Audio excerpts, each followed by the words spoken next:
Olá, meu nome é Anderson Cordeiro, eu sou aluno de doutorado do PPGI, orientado pela professora Jonice e pela professora Lívia, e nós trabalhamos com identificação de fake news.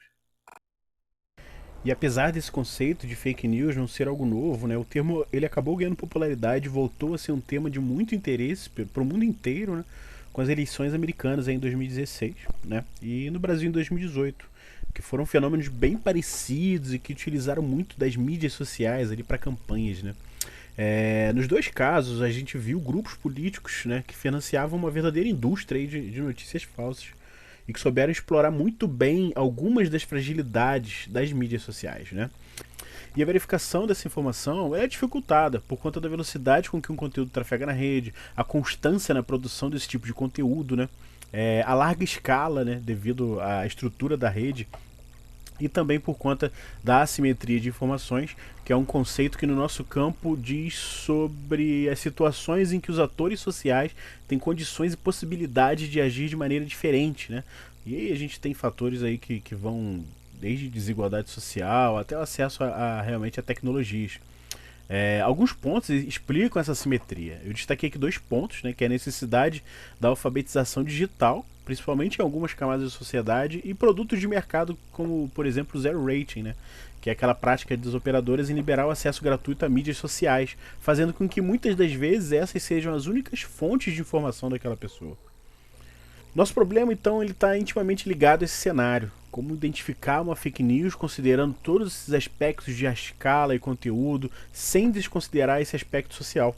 Né? No combate às fake news existem abordagens que elas são totalmente automáticas e abordagens que necessitam de alguma intervenção humana, seja ela colaborativa ou não. Apesar de apresentarem respostas rápidas a um conteúdo, né, a identificação automática ela também lida com um ecossistema que vai se adaptando, né, que se adapta à evolução dos algoritmos de classificação. Um ecossistema que, assim como as técnicas de identificação, também está em constante desenvolvimento. Por conta desse trabalho incessante através das técnicas que melhor se adaptam às mutações desse ecossistema e que muitas das vezes parecem um enxugar de gelos, é que movimentos e iniciativas de media literacy ganham cada vez mais força, né, como a grande solução para lidar com a desinformação, assumindo que é um problema muito mais social do que computacional. É com base nisso que a gente tenta responder algumas perguntas. Seria o letramento midiático capaz de tornar uma pessoa apta a classificar corretamente uma notícia quanto à sua veracidade?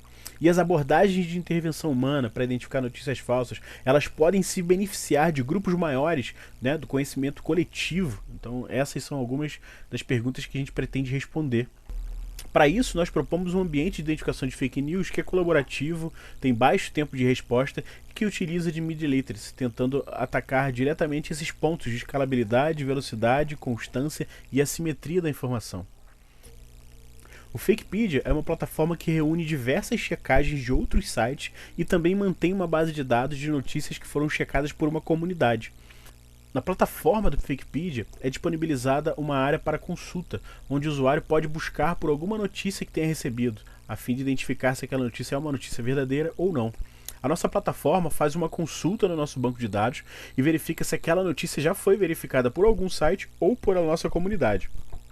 Caso a notícia já tenha sido verificada, a gente retorna a gente retorna os resultados da verificação para o usuário.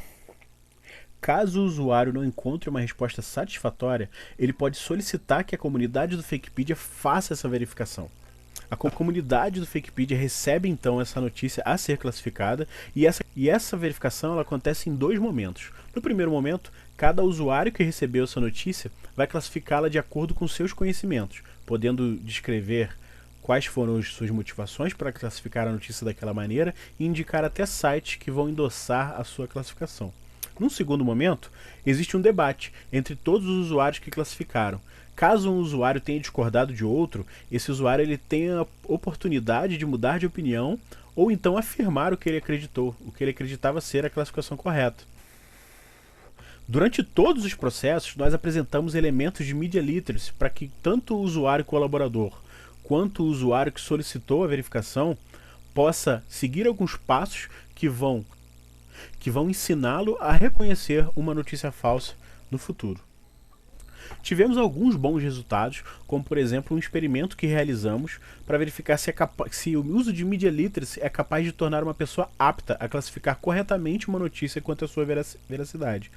Nós tivemos 132 alunos de ensino médio e de graduação que participaram do experimento, e o objetivo era classificar 5 notícias. No primeiro momento, classificar as 5 notícias sem a ajuda de Media Literacy, e no segundo momento, com a ajuda de Media Literacy. Como a gente pode perceber nesse gráfico, o comparativo de taxa de acerto das verificações, em azul nós temos a taxa de acerto sem Media Literacy e em amarelo com Media Literacy. Nós podemos perceber um aumento considerável nos acertos utilizando Media Literacy. Além dos resultados desse experimento, a checagem das notícias da plataforma permite que a gente mantenha um dataset de notícias verificadas, que pode ser utilizado, uma API totalmente pública. Essa API possibilitou que alguns trabalhos fossem desenvolvidos e também permite que a gente crie facilmente instâncias específicas dentro da plataforma para concentrar informações em tempos de crise, como o caso do Covid, ou algum tipo de acontecimento, como as eleições municipais. Para as próximas etapas, nós vemos como muito importante a inserção de especialistas na plataforma, que vão atuar principalmente em casos críticos, como o caso da Covid, a otimização do tempo na classificação dessas notícias e tentar identificar qual é o impacto dos algoritmos de otimização de grupos para a resolução dessas tarefas de fact-checking que nós sugerimos. E também medir o ganho intelectual dentro da comunidade, saber como está sendo o aprendizado coletivo. Muito obrigado pela sua atenção.